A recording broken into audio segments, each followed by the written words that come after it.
The Pixel 6a is about to launch, and I think that it's actually perfect timing when it comes to this phone. And there's a couple of reasons why, and we're going to talk about that in this video. The first one being the summer. There's not a whole lot of other phones that come out. If you take a look at what has come out here recently, there's basically nothing, pun intended, because we also have the Nothing launch, but that's not here in the US.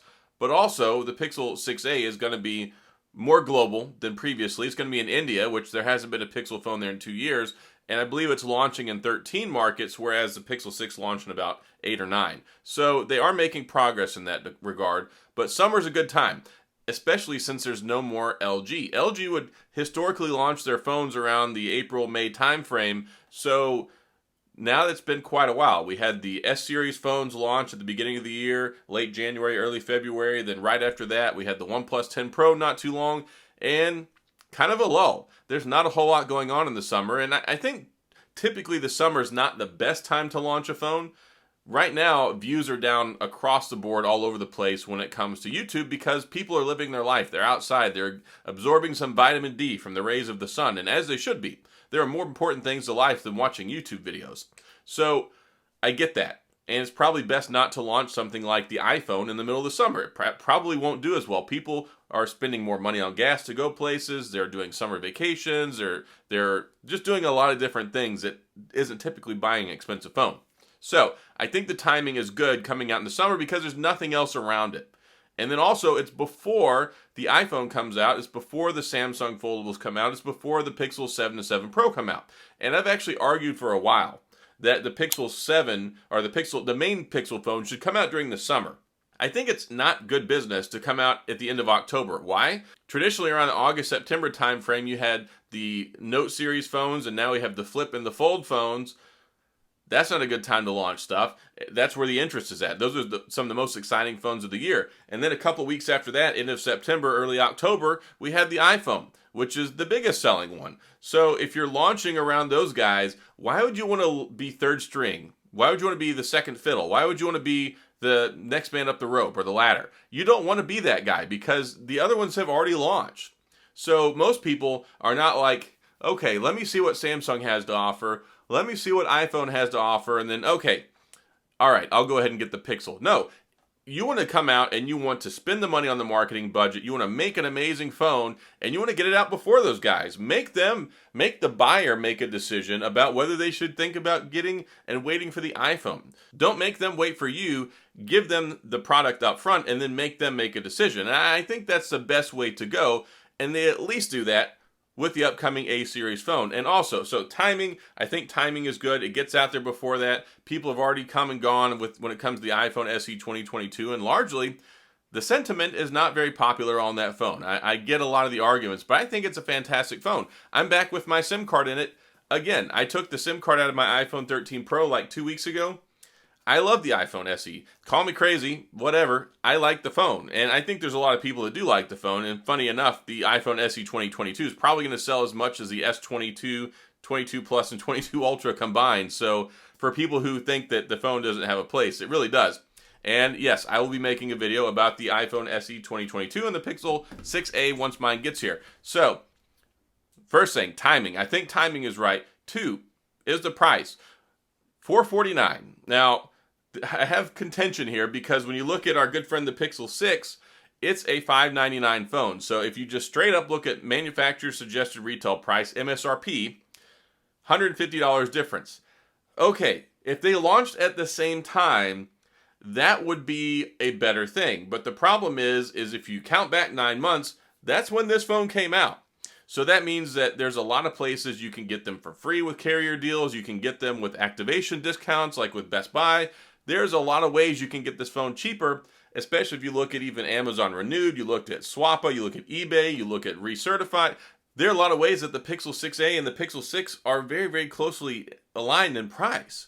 And that's bad because then you're going to have people saying, okay, if I can get the Pixel 6 for $499 or for $549, or if I could even get it for $450, why would you get the Pixel 6a? And I made a video similar to this. We'll talk about it more in the future. I think the Pixel 6a is going to be a good phone. And I think on the merits, there was never really an audience for the A series phone that was getting the primary phone. Most people that wanted the primary phone, like the Pixel 4, the Pixel 5, they went out and they got that when it came out. They weren't trying to decide whether they should get the Pixel 4 XL or the Pixel 4a. That just is not something that somebody's making a decision on. So now you have people trying to make a decision between the 6 and the 6a, and the 6 is a better phone. It has more RAM, it has a slightly bigger screen, it has the 90 hertz refresh rate. There's just stuff about the Pixel 6 that I think is a more premium device, and I like it better. I mean, I don't have the 6a yet, but on paper, I would buy the 6 over the 6a. So they're going to be people making that decision, and hopefully I can help y'all make the decision, because my phone will be here shortly, and then I'm going to review it hopefully before you have a chance to order it. But when it comes to all that stuff, the price, though, across the board, yes, it has difficulty whenever it comes to the Pixel 6, but across the board, it actually is a very, very good price point for everything else that's on the market. So you might have the Nothing phone, which you can't get in the US anyway short of importing it somehow. And then you have the A53. I don't think the A53 is on the same level, and the Exynos processor in the A53 from Samsung is not good. It is not a good chip. I do not like it at all. It's a laggy experience. The A53, other than the screen and the cameras, which you get more cameras than you get with the Pixel 6a, I think that the A53 can be an okay experience. Coming from a flagship phone is very difficult. If you're typically used to using mid-range or budget series phones, then it could be okay. But I think there's not a lot at that $400, $450 price point that really competes with it. Now, you do have the iPhone SE 2022, and people have their thoughts and their feels about it. I think it's a fantastic phone. I think it's going to be a great phone to pit up against the Pixel 6a, because it really shows you what you get with Android, and especially with Google and the Pixel lineup, versus what you get with iPhone. Now, I like having the smaller form factor. I like it's one-handed. I like that it has Touch ID. There's a lot of things that I like. You get yourself into the iPhone, all the stuff with the Apple products and the services, Apple Card, Apple TV, Apple everything. And that's something no other provider, no other phone company offers. So yeah, being able to get that for what, $429 is a pretty decent deal, I think, especially for brand new with an A15 in it. This is going to be good for probably like a decade, but at least for 5 or 6 years, no worries. And the battery life is quite a bit better than it was on the SE 2020, and it has 5G. So looking at both of these phones, I think that they appeal to different audiences, but that audience might have some concentric circles that overlap, where it's good to know about both of them. But I think that at $449, and hopefully there will be some incentives, hopefully Best Buy or somebody has like a $50 off, I really feel like this should have been a $399 phone, but the problem is that Google decided they wanted to go ham and put the Tensor chip in it. Tensor has a lot of power and a lot of capabilities inside a $449 phone. That would be like if they took, here's the good equation. The Tensor is the best chip that Pixel has, that Google puts in their phones, and it's a flagship level chip, and it has a lot of capabilities in the GPU and also with the Tensor units. It has a lot of stuff that goes in with the processing, the AI, the machine learning, and all that stuff. That's a big deal. That's a big focus. So you get all that power in a $449 phone, and also you get the A15 inside of the iPhone SE 2022. But if you want to look at it in Android terms, imagine if the A53 had the Snapdragon 8 Generation 1 in it, or a Snapdragon 888. That would be a whole nother conversation. That would be a huge conversation to have. Well, that's not the conversation.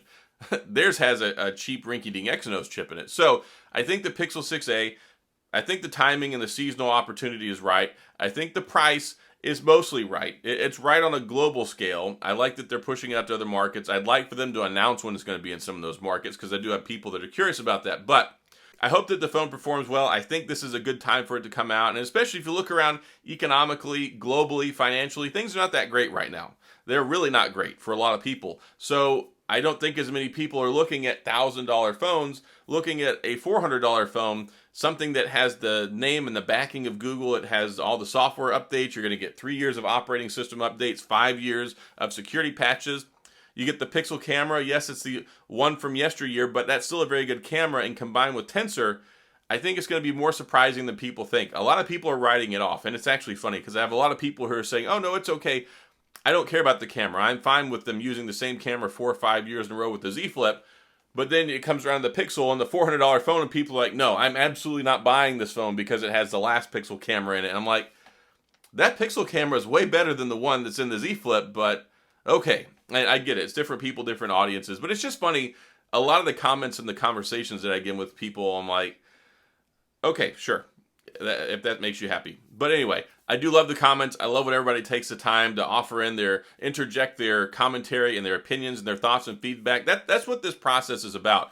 I'm not in an ivory tower making videos and I just unilaterally want to put my message out to the world. I spend a lot of time every single day, all day long. I'm in there replying to comments and talking to people, answering questions, asking questions, and that's important. I think that's important to the process to help people find the right phone for them. And that's why I'm here. I'm here to educate people. I'm here to bring information, my thoughts and opinions, and a value consumer-based platform to help you make the right decision. I'm not a salesman. I say that all the time. So I think it's going to be a good phone. I think it's a great opportunity for Pixel, and I think the timing is right on this one. So what do you guys think? You think the Pixel 6a is here at the right time, the right price, or do you think they've completely missed the boat and it's just not going to do well at all? We'll see. So that's all I've got. If you have any questions or comments, please go down in the comment section. I'll get back with you. If you enjoyed the video, please hit the like and the subscribe button and the little notification bell if you want updates when new videos come out. And as always, thanks for being here. I appreciate you watching, and I'll see you guys next time.